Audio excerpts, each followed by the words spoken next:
know it seems like I do a lot of like bad mouthing or speaking negatively of law enforcement, but that's because I know law enforcement. Like,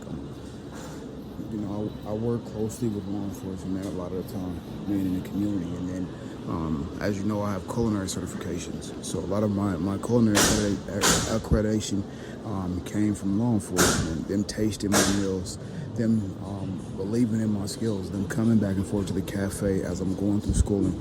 A lot of those times I was just practicing ingredients and just practicing recipes and just kind of learning, man. I was in school, and my schooling happened to be through the Arapahoe County jail. So the Rural Police, I work closely with the Rural Police Department. I prepared meals for them. People like Officer Wunderlich and Officer Carter, Deputy Carter, and people like that, Airmark kitchen staff, people like that. So I've proven myself, and I've proven myself through law enforcement. The ability to make not just a tasty or a savory or a good meal, but something that you can trust. You can trust my hand. You can trust my ingredients. You can trust my recipes, and I stand behind that. And there are police officers that will stand behind that as well. I just don't want people to think that we're putting a negative connotation on the police force, because we're not. I just know that there are like amazing cops, like really, really good cops that would tell me, hey, if that happens again, you need to bring it to the light, and you don't have to pull over it if they don't light you up. They have to practice proper protocol as well. So I just give us something to think about, something to talk about, man.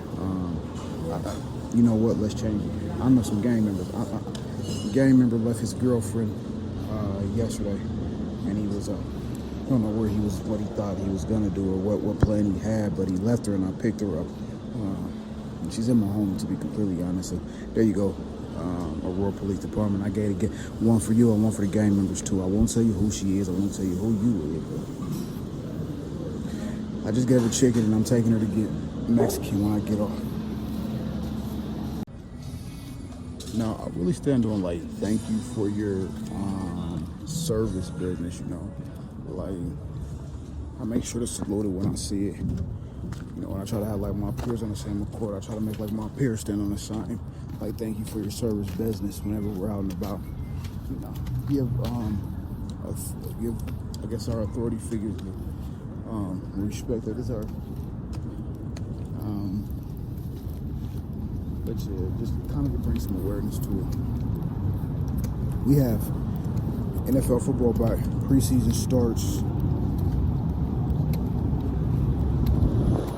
Thursday. You already had the Hall of Fame game. You know how detrimental the Hall of Fame game is. That's like the symbol of American football.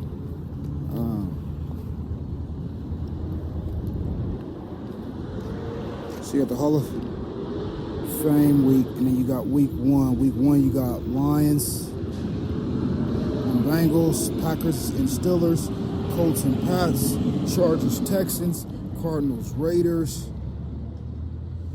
Titans, 49ers. And these are all August 13th games. And then August 14th, you got the Broncos and the Falcons, the Buccaneers and the Jets, the Dolphins and the Commanders. Then Saturday, August 15th, you got the Panthers and the Bills, the Browns and the Bears, the Vikings and the Giants, the Rams and the Chiefs, the Jaguars and the Saints, the Eagles and the Ravens, and the Cowboys and the Seahawks. And that's preseason week one. Now, preseason week two, August 20th, you got the Raiders and the Texans, the 49ers and the Chargers, the Jets and the Steelers, the Panthers and the Jaguars, the Packers and the Broncos. And then on the 22nd, the Commanders and the Lions, the Bills, Browns, Falcons, Colts, Ravens, Vikings, Saints, Rams, Giants, Dolphins, Bears, Bengals, Eagles, Patriots, Chiefs, Buccaneers, Cowboys, Cardinals. And then on Sunday the 23rd, you got the Seahawks and the Titans. And then we proceed to preseason week 3. Then August 27th, you got the Steelers and the Bills, the Patriots and the Browns, the 49ers and the Raiders, Rams and Chargers, Commanders and Ravens. Is on August 28th. And then the Texans and Panthers, Falcons and Dolphins, Buccaneers and Jaguars, Giants and Jets, Saints and Cowboys, Seahawks and Chiefs, Bengals and Eagles, Cardinals and Packers, Vikings and Broncos. And then on the 29th of August, you got the Lions and Colts, Bears and Titans. And then preseason week 4, or that's the end of Oh, and then we'll go to week 1. And our week 1 matchups,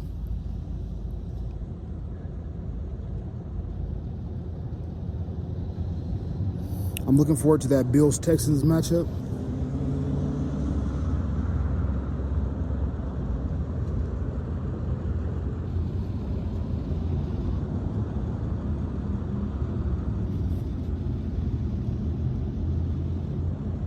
This one is in Houston. The previous matchup, the Texans won 23-19.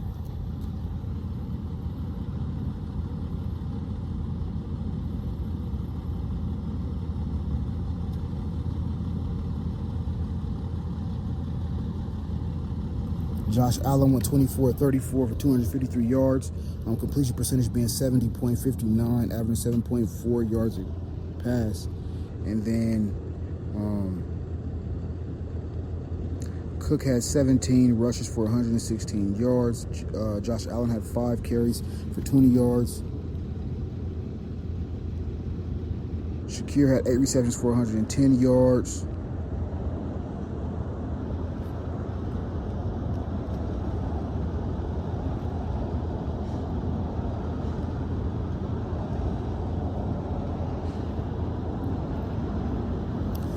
For the Houston Texans, Mills went 16-34, 153 yards with a 53.3 completion percentage, averaging 5.1 yards a throw with 2 touchdowns.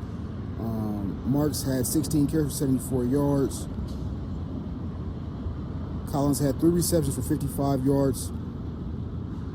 And Kirk had 5 receptions for 54 yards and a touchdown. Reed had 11 tackles, 8 solo. And Fairbairn went 3 of 3 for field goals.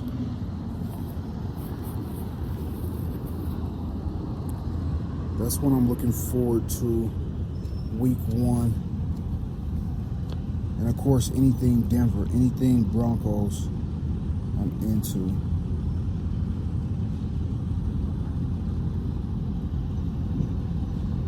And that Patriots-Seahawks matchup is one that should be intriguing. I'm looking for Sam Darnold to do his thing. I'm looking for Drake May to kind of step up just a bit from what he was last year. Isn't too much of a climb. Shouldn't be too much of a climb, man. He played phenomenal. Then that 49ers-Rams game looks amazing. Brock Purdy and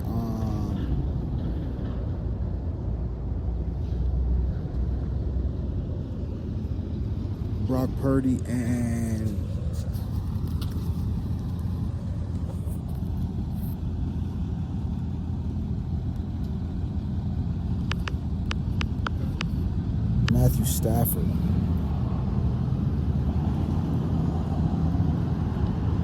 Yeah, man, but other than that, it should just be an exciting football season. But those are the ones that I'd pay to pay attention to.